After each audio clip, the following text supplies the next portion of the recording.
It's time to bring Mbappe back in and why I'm investing in loads of Spanish differentials. Welcome to the Gianni Battici YouTube show. Hope you guys are well. It's match day 3 and it's time to pull the trigger on your Limitless chip. This is my team selection video. And without further ado, let's see how I'm shaping up for match day 3. Loads of decisions to be made. Remember, this is effectively a free hit with unlimited money. This is not a chip we see in FPL. It's very exciting. You can go big, but there's also some mid-price players you have to put in and maybe even a few budget players too. Before we see my team in detail, shall we have a quick look at some of the numbers? I love this graphic, as always, from my boy on Twitter, Rob T. We're looking at clean sheet odds here and we're looking at goal scoring odds. First, let's just whiz through this.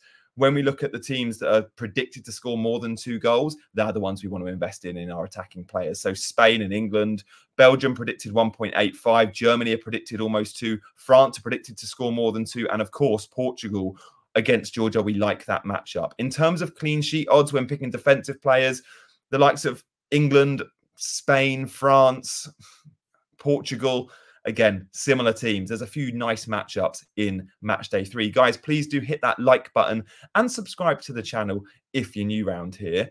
Let's have a look, shall we, at my team now. I have spent a lot of time planning this one. There's loads of goalkeepers you can go for this match day, I think. The likes of Donnarumma, I think, are an option, but I've gone Jordan Pickford and Costa of Portugal. Remember, these two both play on different days. That's so important with goalkeepers. I could see definitely a clean sheet for one of them. Pickford plays first. If you get 6 points from Pickford, of course, you're holding. Can he keep a clean sheet against Slovenia? I'm backing England in defence. I mean, this theme's going to continue. There's triple England in this draft. And most of those allocations have been spent in defensive players because I think Southgate's England are more, just a little bit more solid at the back than outgoing in attack, shall we say. They're much more predictable for clean sheets than goals, aren't they? And again, Portugal, it's an interesting one. I don't know how much I love the Portugal defence, but it's more just playing the fixture. I fancy Portugal when they need to put in a clean sheet against Georgia. So that's how we're set up with our goalkeepers. Remember, money is not an issue in this draft. Let's have a look, though, at our defenders, shall we? So at the back, the theme continues with both Portugal and England. Remember, when we look at clean sheet odds, these are the two teams right up there around that 50% mark.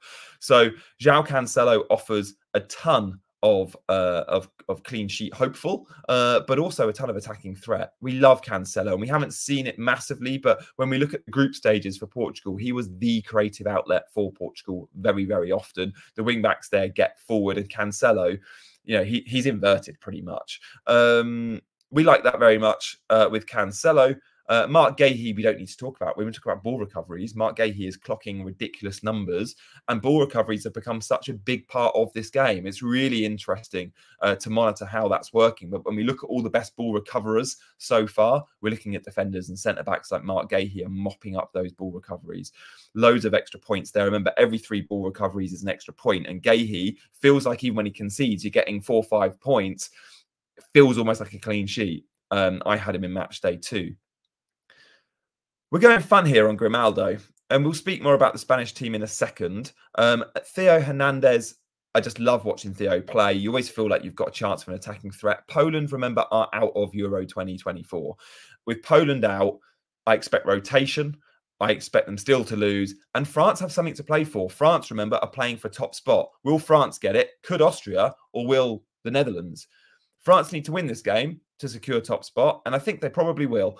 So with that in mind, they'll be looking at goals to Theo Hernandez. I think is a really obvious pick this game week. Jules Koundé for recoveries is a shout. Saliba's not a bad option, but if you're picking one France defender, I think you go Theo Hernandez. Could I go Mike Magnan in goal instead of Diego Costa? Maybe. Maybe that's a late change I make. DeMarco is my only Italy pick. Can we not talk about Italy in match day 2? It's a big game on Monday in match day 3. Will DeMarco produce the goods? We haven't seen an attacking return yet. We've seen plenty of promise down the left. He will be sky high. There's talk Italy could play with wing backs. Even if it's a back 4, we know what DeMarco does going forward. Italy need a draw minimum against Croatia. I don't think they're going to be defensive. I don't think they're going to play for a draw. I think they'll still play fairly expressive because that's just what Spalletti likes to do. We said we'll go back to Grimaldo, so let's just touch on that. He hasn't been first choice. Marc Cucurella's been playing well, really good against Italy. I think he had 9 or 10 ball recoveries against Italy. But I expect Grimaldo to come in because Spain are a really interesting one. And we'll speak about Spain in our midfielders chat, shall we? So let's move on to the mids.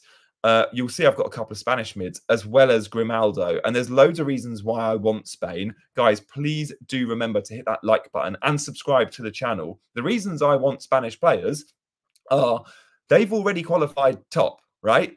So Spain are going to rotate. There's very few teams we can absolutely say with certainty they're going to put out loads of squad men. Those that are likely to finish top, like England or Germany, aren't guaranteed to finish top, and therefore you would think will be fairly strong 11s or the strongest 11s. With Spain, it's a different ballgame. Sure, Spain could lose against Albania, but if they do, they'll still qualify because of their head-to-head against Italy or Croatia. So, look, Spain, I think, are going to put the likes of Dani Olmo in. I think they're going to put Orizabal in. And the likes of Grimaldo at the back. So I've gone for 3 Spanish differentials. It maybe is risky. Could he continue with, you know, Nico Williams was amazing against Italy on the left. Yamal was amazing on the right. Morata played well. I think we'll see Orizabal down the middle. Ferran Torres will probably play. It's pick 2 from 3. Torres is listed as a forward. Olmo and Orizabal are listed as midfielders. So that's why I've gone for those 2. There's huge threat from Spain. And against Albania, I think these squad men will go, I've got a chance if I play really well of being in the knockout, the starting 11 in the last 16, the quarterfinal. Because yes, the Spanish team is very good, the first 11, but all those places aren't absolutely nailed. Like Pedri could very easily swap out with Dani Olmo, for example, if Olmo goes and puts in a worldie performance. So those Spanish kids are in. Love that shout. Musiala is an interesting one. Remember the deadlines, the 2 o'clock deadlines, middle of the afternoon have gone now. For match day 3, the deadlines are always going to be 8 p.m. because both teams of each group will kick off at 8 p.m. Okay, so we know that. And we know Germany are on the first day of match day 3. So we will get the Germany team news. That's a real strength for those with captaincy, but also with your team selection. Now, I think Germany-Switzerland is a hard game. It's the hardest of the lot for Germany. So I'm not going to go big on Germany. I'm not planning a triple up, for example. Could I get stretched to a double up? Maybe I could. But if I'm not going for really big on Germany, that German player I do go for is really important. So if Musiala's starting, he's the one I want. If he's not starting, and then we see Sane starting, yeah, why not? Like, I'm going to go for whoever I know is starting, but Musiala is my favorite. If I was ranking them, it'd be Musiala, probably Sane, no, Musiala, Gundogan, Sane, Wirtz, if they were starting in that order. But Musiala, I think, will start. And remember, he hasn't been getting sets of 90, so he's still relatively fresh. Elsewhere, Jude Bellingham's my England attacker. If we look at fixture matchups, England have the best fixture from all the teams if we just go purely on big team versus small team. But look, Slovenia haven't been bad. They've been quite good at the back. And England have been really disappointing in attack. So I did originally think I'd have Bellingham and Kane. I'm just going for one now and I'm going double defence. Will it be Bellingham or Kane? I think at the moment Bellingham because I've got more midfield spots. And I think that's probably what it comes down to for me. We then see De Bruyne in there. I still back Belgium to score goals. And it's a big game, Belgium-Ukraine. Everything's played for. Match day 3 is going to have some classics. Could this be a high scoring one? Maybe. I'm swerving the Belgian defence because I think Ukraine, you know, we saw them in match day 2 score some goals and they looked pretty useful, although it's a really bad match day 1. It's a hot and cold Ukraine. That midfield feels fairly set for me. Quite like it. Yeah, let's look at the front 3 now, shall we? Front 3. I mentioned it at the top of the show. Mbappe's back, baby. There's no guarantee Mbappe starts. I think he probably will. I don't think we've got a quote from the French camp saying he'll start, but we know he was close on match day 2. We know he made the bench on match day 3. They're not guaranteed to finish top, right? Holland could finish top. Austria could beat Holland and finish top. France can finish top. Goal difference could come into the mix. France and Holland could finish on the same points. And if they do, it goes head-to-head. They drew, then it goes goal difference. So the Poland fixture is a really good opportunity, not only to win, but to score some goals. Poland are the first team out of the Euros. Mbappe, surely. France needs some goals. Like, they've scored 1 goal in 2 games. They've looked a bit shot shy. They need to go into the knockouts with some confidence. Mbappe's surely going to start. I like this as a matchup too. So Theo and Mbappe, my two French representatives. Should I go triple France? Maybe I should. But because they've been shot shy, a bit like England, they've looked better at the back. Maybe that's a Mike Maignan, as I mentioned, instead of Costa. So Mbappe is in.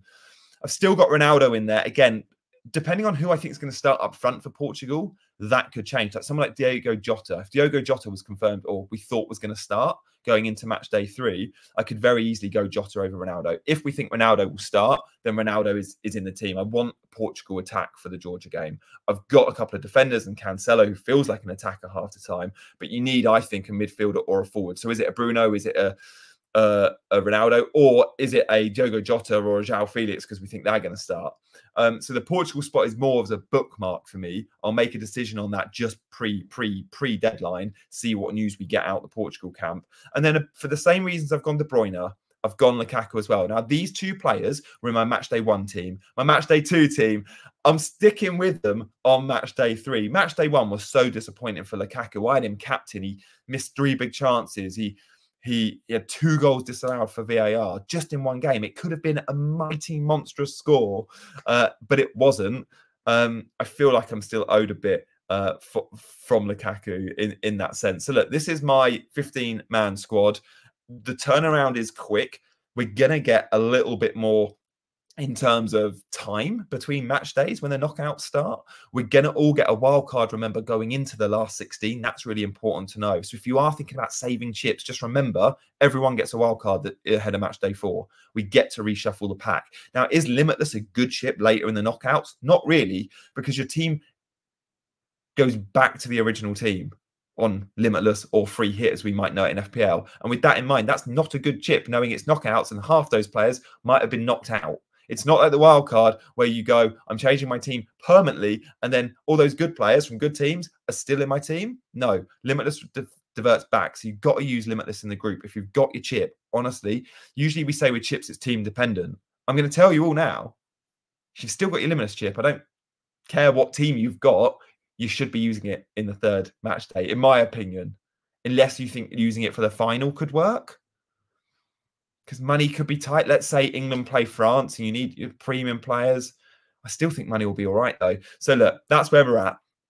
Guys, thank you, as always, for watching. Thank you for supporting the channel by liking and subscribing. You'll see a different backdrop today. I'm away on holiday in Devon. I'll be back at home with my normal backdrop in a couple of days' time, but couldn't go a match day without speaking to you guys. So apologies for the slightly dodgy backdrop and maybe not the best camera, although I have sat by a window to show you all my grey hairs, but also the audio quality. So apologies for that if it's not been brilliant. But guys, drop a comment if you can. I'll get back to as many as I can.